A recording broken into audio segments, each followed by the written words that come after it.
जय श्री गणेश। नमस्कार, मैं आचार्य संजय द्विवेदी। मेरे समस्त प्रबुद्ध दर्शकों का मेरे चैनल पे हार्दिक स्वागत है। आज मैं सूर्य के राशि परिवर्तन प्रभाव को लेकर आपके सम्मुख उपस्थित हूं। नवग्रहों में राजा सूर्यदेव 16 नवंबर को अपनी राशि का परिवर्तन करेंगे तथा अपनी नीच राशि से निकलकर अपने मित्र मंगल की राशि में प्रवेश करेंगे। निश्चित रूप से यह अत्यंत महत्वपूर्ण परिवर्तन है, क्योंकि जब भी कोई ग्रह नीच राशि में होता है तो उसका बल क्षीण हो जाता है, प्रभाव में कमी आ जाती है तथा वो अपना संपूर्ण बल के साथ सकारात्मकता नहीं दे पाता, उसका प्रभाव नकारात्मक हो जाता है, निम्न स्तर का प्रभाव मिलने लगता है। अब जो नवग्रहों में राजा हैं सूर्यदेव, जिनका एक विशेष आभामंडल है, विशेष कर्तव्य हैं, उत्तरदायित्व हैं, राजा के समान ही ये इस पूर्ण जगत का पालन पोषण करते हैं तथा पिता के समान ही उनका कर्तव्य है।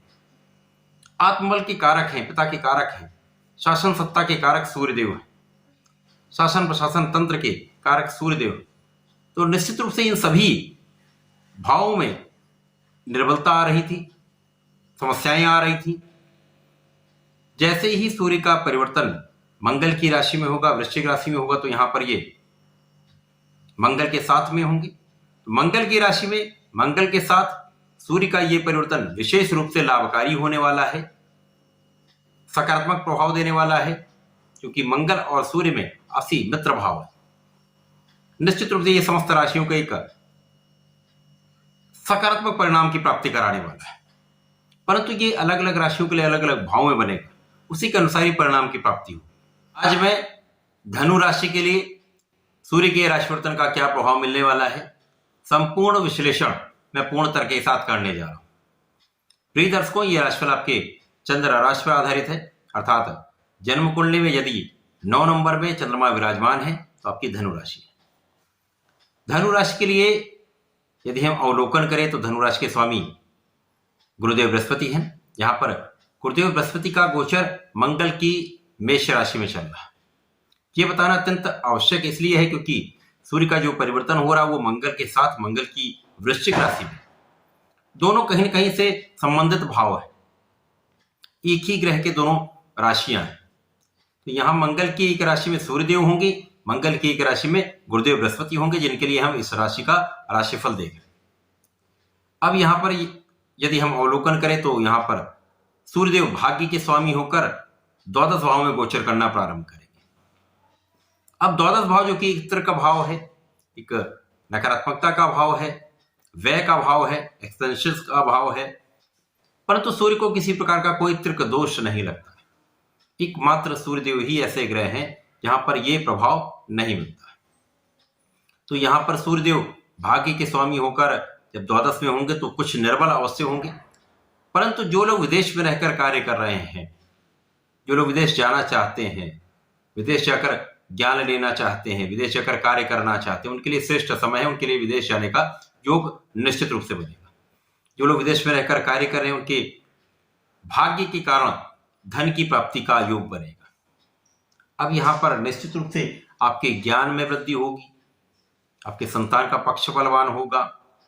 यदि यहां पर संतान से कुछ दूरी हो सकती है, यहां पर शिक्षा ज्ञान में कुछ अवरोध बीच बीच में आ सकते हैं, परंतु उनसे आपको सफलता अवश्य मिलेगी।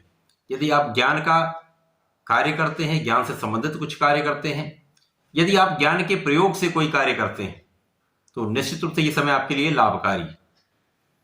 साथ ही साथ यहाँ पर बुध भी होंगे, जो कि यहाँ पर 2 केंद्र के स्वामी हैं, यहाँ पर कार्य क्षेत्र तथा आपके सप्तम के स्वामी हैं। तो जैसा यहाँ पर विदेश जाने का योग बनेगा तो यहाँ पर जीवन साथी के साथ भी कोई दूरी हो सकती है। यहाँ पर आपके कार्यक्षेत्र में यदि विदेश में रहकर कार्य कर रहे हैं तो सफलता मिलेगी, परंतु यदि यहाँ पर स्वदेश में है तो यहाँ पर कहीं कुछ अप डाउन हो सकता है। यहाँ पर आपके एक्सपेंसेस बढ़ सकते हैं, आपके व्यय बढ़ सकते हैं, लाभ से अधिक आपके यहाँ पर व्यय हो सकते हैं।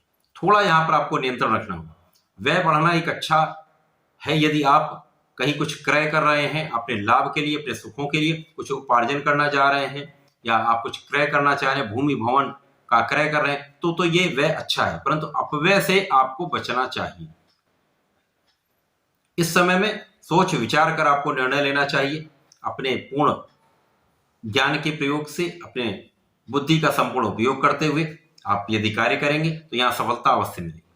यहाँ पर आपके अपर मैनेजमेंट से कुछ मतभेद हो सकते हैं, परंतु उनका आप पर पूर्ण विश्वास होगा। मतभेद के बाद भी आपको सफलता मिलेगी। कुछ अवरोध हो सकते हैं, कार्यक्षेत्र में कुछ समस्याएं आ सकती हैं, कुछ लोगों का सहयोग कम मिल सकता है, परंतु इस गोचर काल के पश्चात, इस गोचर काल में ही कुछ ऐसी स्थितियां बनेंगी जहां पर आपके लिए वो लाभकारी हो। संघर्ष के बाद विजय तय है। तो धनु राशि के लिए ये गोचर बहुत अच्छा नहीं है। कुल मिलाकर ये गोचर एक सामान्य गोचर है, परंतु आपको अंत में जाते जाते ये गोचर सूर्य का लाभ देने वाला है। धनु राशि के जातकों को नियमित रूप से भगवान सूर्यदेव को जल देना चाहिए। प्रत्येक मंगलवार को भगवान श्री शंकर मोचन की शरण में रहकर हनुमान चालीसा, हनुमानाष्टक तथा बजरंग बाण का पाठ अवश्य करना चाहिए। यदि आप ऐसा कर लेते हैं तो इन सारी समस्याओं से निकलकर अच्छा धन की प्राप्ति होगी, सफलता आपको मिलेगी। तो ऐसा करके इसका लाभ लें। धन्यवाद, नमस्कार।